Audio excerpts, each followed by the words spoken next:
Decarbonisation is beyond electrification. That's a motto of our team. I think it's... Oh, really? Yeah. I'm going to make it mine. Eric and Cléa, explain your job in one sentence. That's a big one. I would be proud to have contributed to reduce some millions of tons of CO2. Which is already good, a good result. We all have our role to play, and the time is now.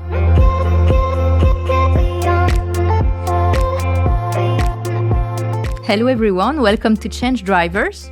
I'm Karen Brunot, Chief Sustainability Officer at Arval, and I will be your host for this series of podcasts. This podcast will explore the challenges of sustainable mobility with a simple and concrete way. Each episode will be composed of two persons, so one person from Arval and one person from an external stakeholder like Renault today, with real stories, real examples and solutions to go to sustainable mobility. So in this series, we will cover decarbonisation, circular economy, data, change management, safety, and we will consider that everyone has a role to play in the transition to sustainable mobility. It's the first time that I am a host of podcasts, so I'm a bit excited, but also a bit nervous. So go easy on me, please. I must confess that I knew very few elements about the cars when I joined Arval several years ago. Hopefully it has changed a little bit. However, what counts for me are the drivers, the people, and how to get everyone on board to sustainable mobility. Changes is not the destination, it's about the journey. So let's start at the very beginning of this journey, decarbonisation in the automotive sector. Decarbonisation is not just arrive when the car is on the road. It begins at the choice of raw materials, vehicle design, production, and all the choices you make before the first mile. So buckle up and let's explore the challenges together.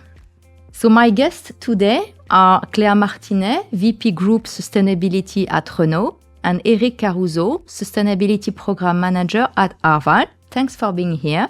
So I have a question, which is a challenge for you.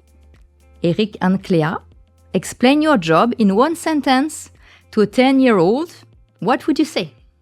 That's a big one. So I'd say, when I try to explain my kids what it is that their mum is doing, I often say that she works in a company that makes cars, and she's trying to make cars cleaner and with less consequences on the planet. And they kind of understand. They go, oh, it's electric. And I say, yeah, but not only electric, a car can have different impacts. And then we go into a further discussion. It's longer than a sentence. But yeah, cleaner and less impactful cars. Great. So indeed, very difficult to explain what we do. I go even simpler. I'm trying to understand how vehicles impact our planet so that I can help my colleagues understand and adapt and help our clients choose greener vehicles, so vehicles that are less impacting the planet, whilst meeting the needs they have, so how they intend to use the vehicle, and hopefully not too expensive as well.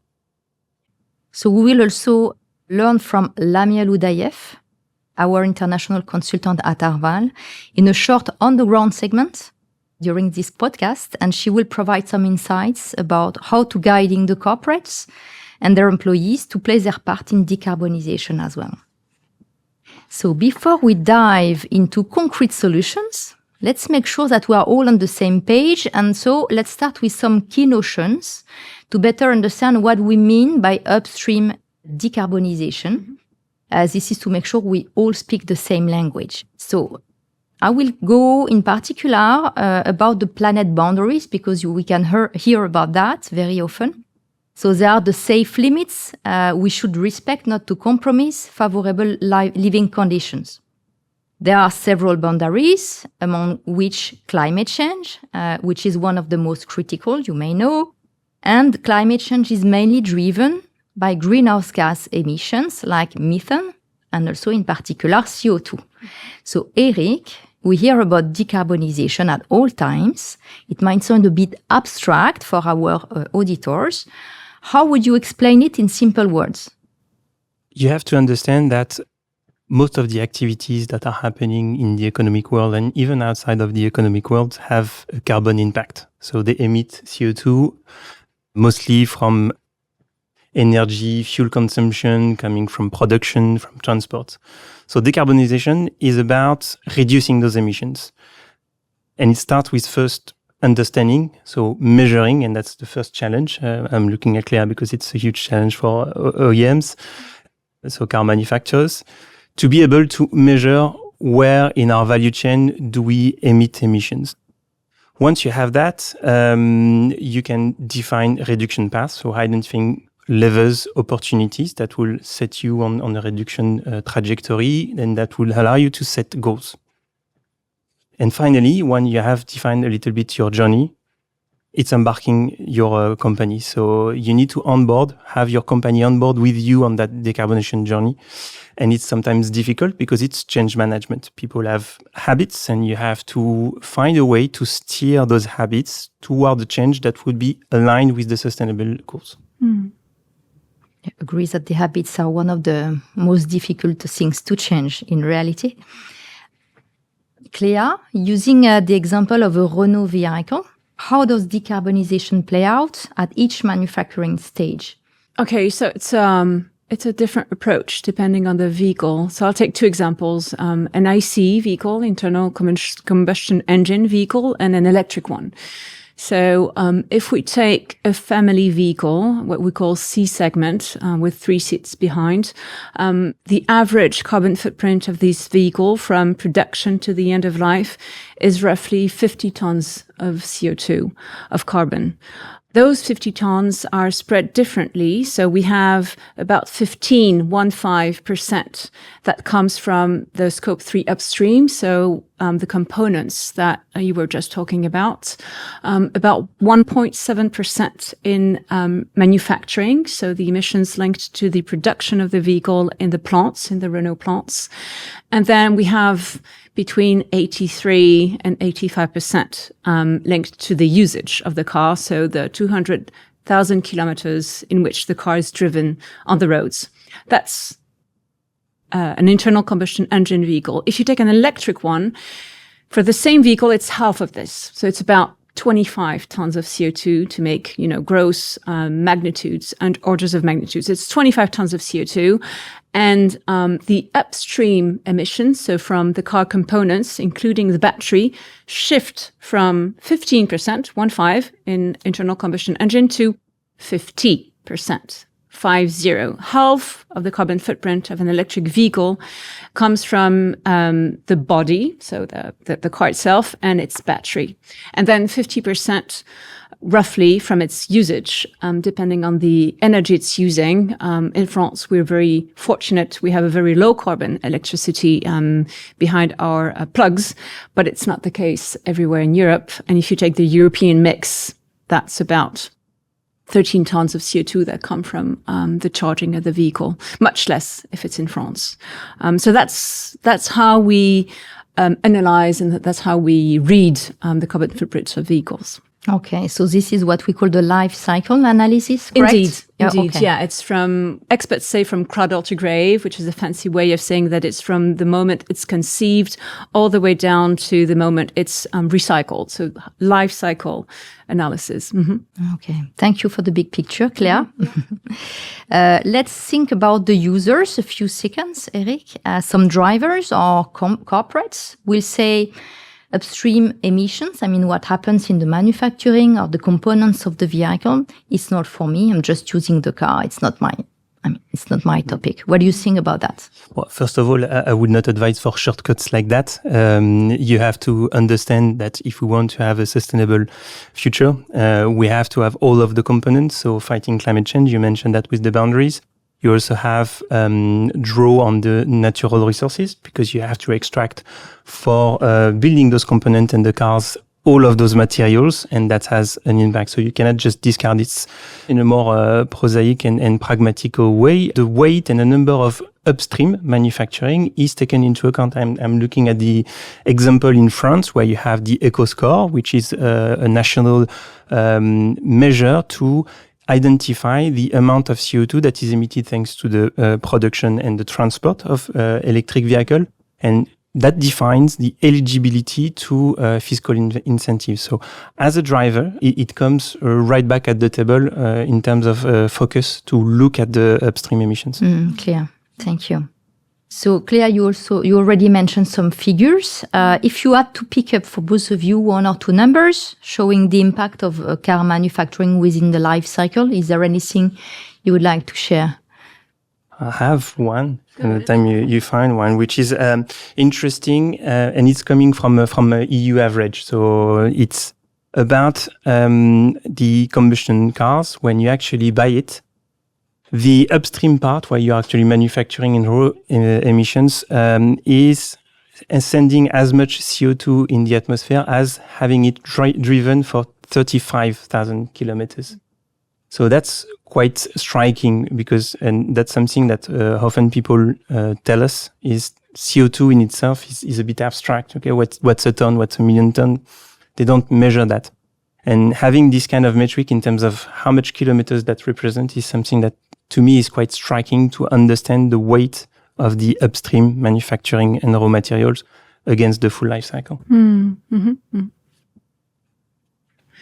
I think, well, once you've mentioned the shift from IC to electric, I'd like to stress the weight of the battery and to stress behind it the importance of small, compact electric vehicles. Because when you drive a very big electric vehicle with, for instance, a 95 kilowatt-hour battery, this battery can weight as much in carbon footprint as a very small two-seated vehicle, for instance.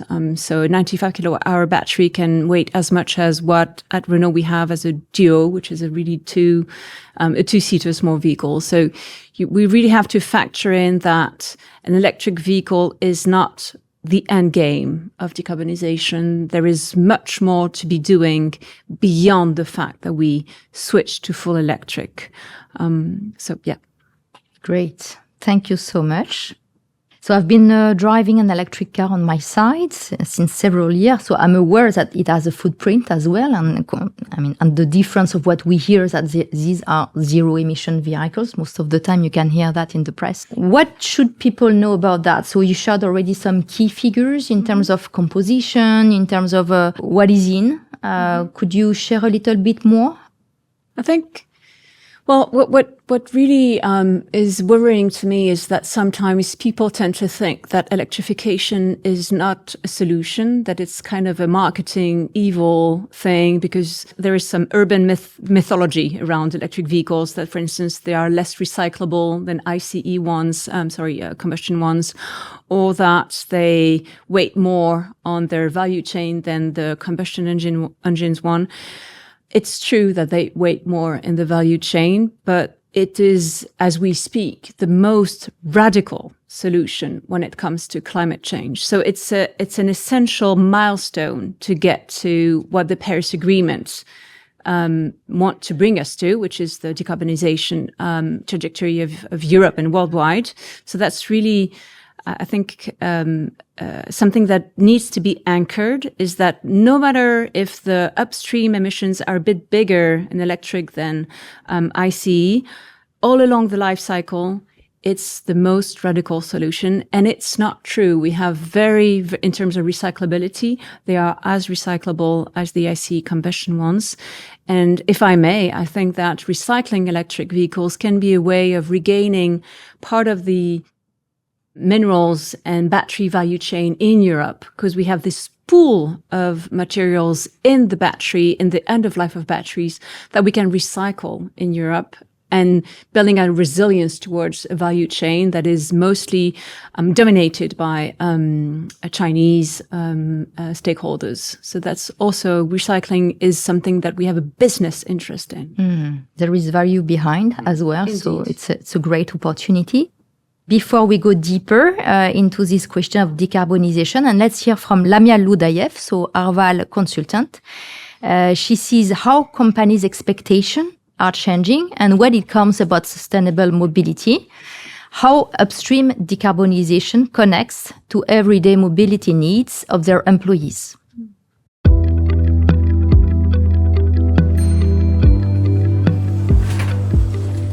Hello. Hello, nice to meet you. I'm Lamia. I'm international consultant at Arval. Follow me. Hello, Lamia. Hello, Axel. Welcome in our office. Let's have a seat. Here, my role is to support our client in decarbonizing their fleet. And this always starts by understanding what the client's ambition and targets are around the sustainability topics. And ultimately, of course, what the employee mobility patterns are. Switching to low carbon mobility is not only a matter of technology, it's also a cultural shift. We have seen over the past years a drastic change of mindset from corporates as well as individuals, from the upstream till the car is on the road. They are more likely to jump into the electric vehicle world, but they must be guided through communication, training, test driving. And of course, the employee needs to be reassured and for the employer to ensure the business continuity. It's very satisfying to see concrete actions being taken by clients. Working at Arval for the past 15 years, I'm lucky enough to witness this evolution of the electrification of the mobility, and I'm really happy to be part of it. I'm really willing to embrace the change, and I'm a proud owner of an electric vehicle and an electric bike. Thank you very much, and thanks for coming.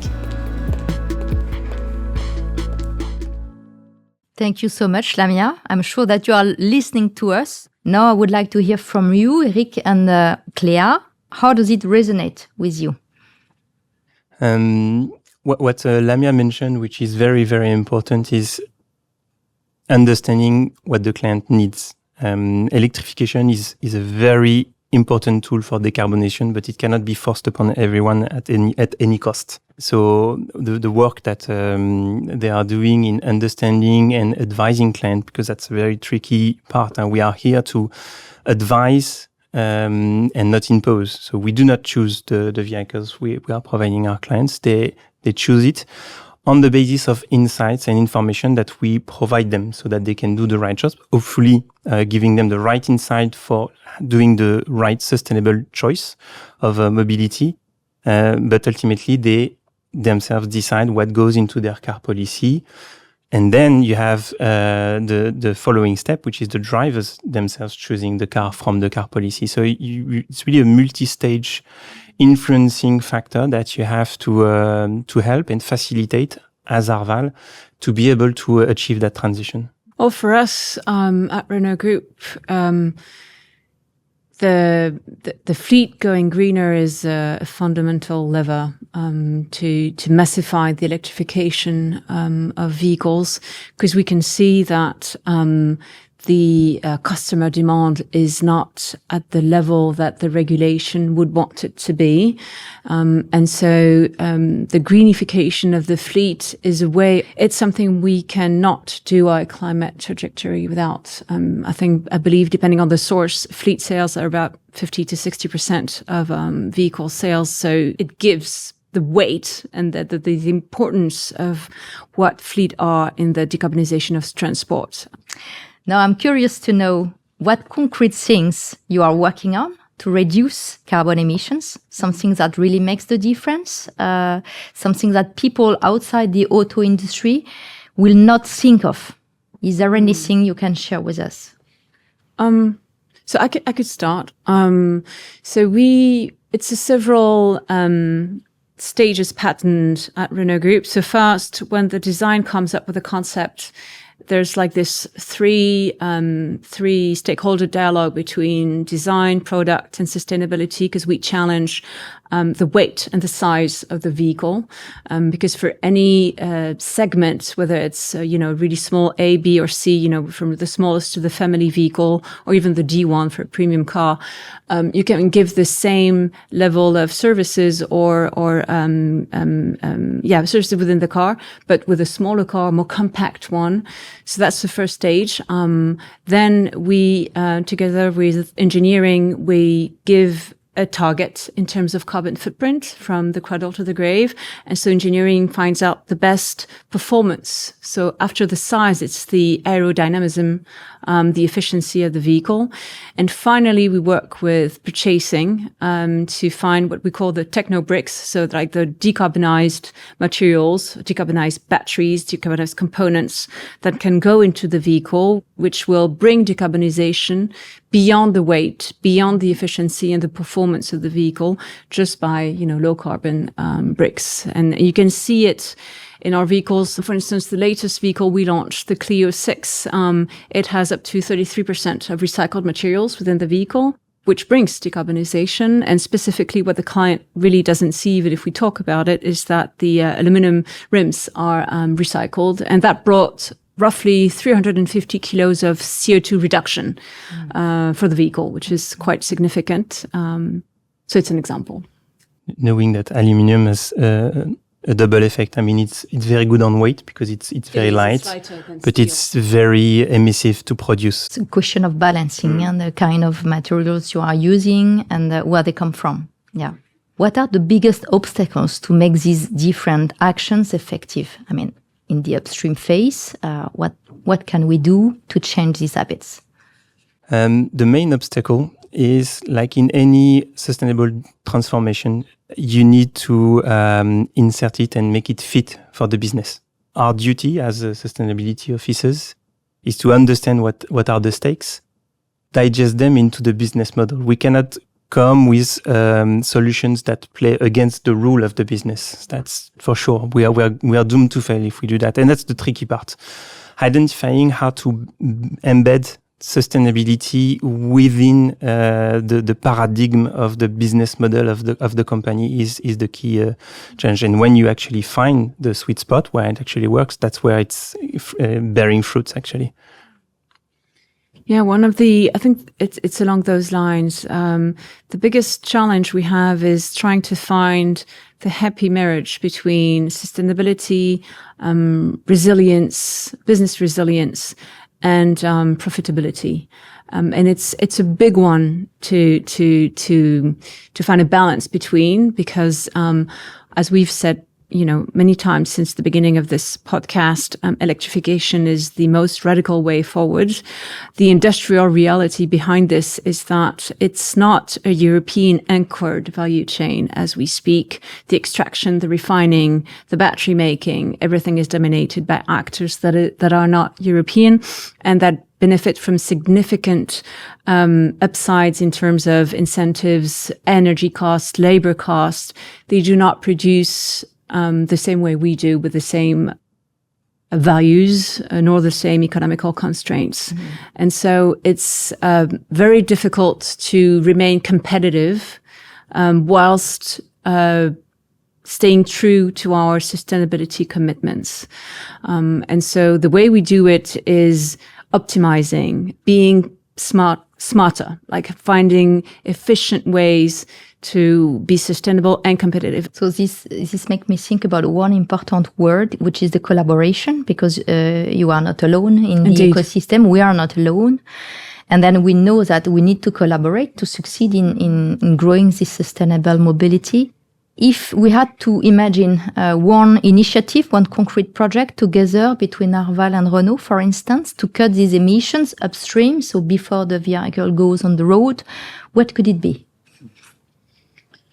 I had prepared that, so maybe I can come up with a hint for you, Cléa, to react. Yeah, I actually had two ideas. The first one is one where Renault is already doing great. It's about the circular production. You mentioned it. We are seeing levels of circular pieces coming into the production of vehicles. So it's not just prototype; it's production that are really very interesting and good, because in terms of cost, I'm assuming that they're coming with cheaper costs, but as well for CO2 emissions. The other is a bit what you said. So for the time being, the value chain is mostly Asia driven, with Chinese on top. We know that having batteries manufactured in Europe is emitting less CO2 for equivalent capacity. You could come up with something like almost 20% reduction in the manufacturing of batteries by having all of the manufacturing of batteries happening in Europe? Yeah, it's localizing as much as we can. The electric value chain in Europe is one of the bets we've been taking since for a while now, but it was made official in 2021 when we announced the creation of we called it an excellence pole for electricity. So it's we have 3 plants in northern France where we produce all of our electric vehicles, and we localized our gigafactories. I mean, not ours, but our partners' gigafactories. The AESC one is literally 150 meters from the door of our vehicle assembly plant. So that's typically the ecosystem we're trying to build, which is feeding the competitiveness, because you don't have supply chain, you don't have shipping costs, and it's all within the same territorial benefit. So that's one. And I think what we would really benefit from as a car maker, from an actor as Arval, is raising the awareness and educating its clients to what it means to decarbonize the upstream, because it's quite a complex topic. I mean, who wants to hear about low carbon steel and aluminum? People are not buying steel and aluminum, they're buying a car. And so it's something that is quite new to educate people upon. But it's something that really does make the difference when it comes to an European industry. That's what we have to bring as a model. I mean, in terms of values, but also in terms of business model. We need to sell it as a benefit to the final customer, that the decarbonization of the grid is benefiting all the way down to every product that is assembled and produced in Europe. As final customers or as sustainability officers, and the time is now. So it's amazing time to working in this industry, but it's also a very challenging one. Exactly. Exactly. So we are coming to an end to this episode. If I had to keep some few actions from the conversation, so I kept in mind first that a battery electric vehicle has 50% of these life cycle emissions coming from the manufacturing piece, including all the components. So while it is 15 for combustion engines. However, overall, the whole life cycle of this vehicle, it is largely offset and very quickly in many countries like France. That it concerns everybody to think about what kind of vehicle we want to buy and to drive and to contribute to sustainable mobility. Battery is not an end game, so there are a lot of things to do, including with your engineers in terms of efficiency, with decarbonized components, other components of the vehicle, which come into the sustainable approach of the design. And that's recycling an electric vehicle is not more difficult or less organized as it is for combustion engines in reality. So, which is not exactly probably what people have in mind.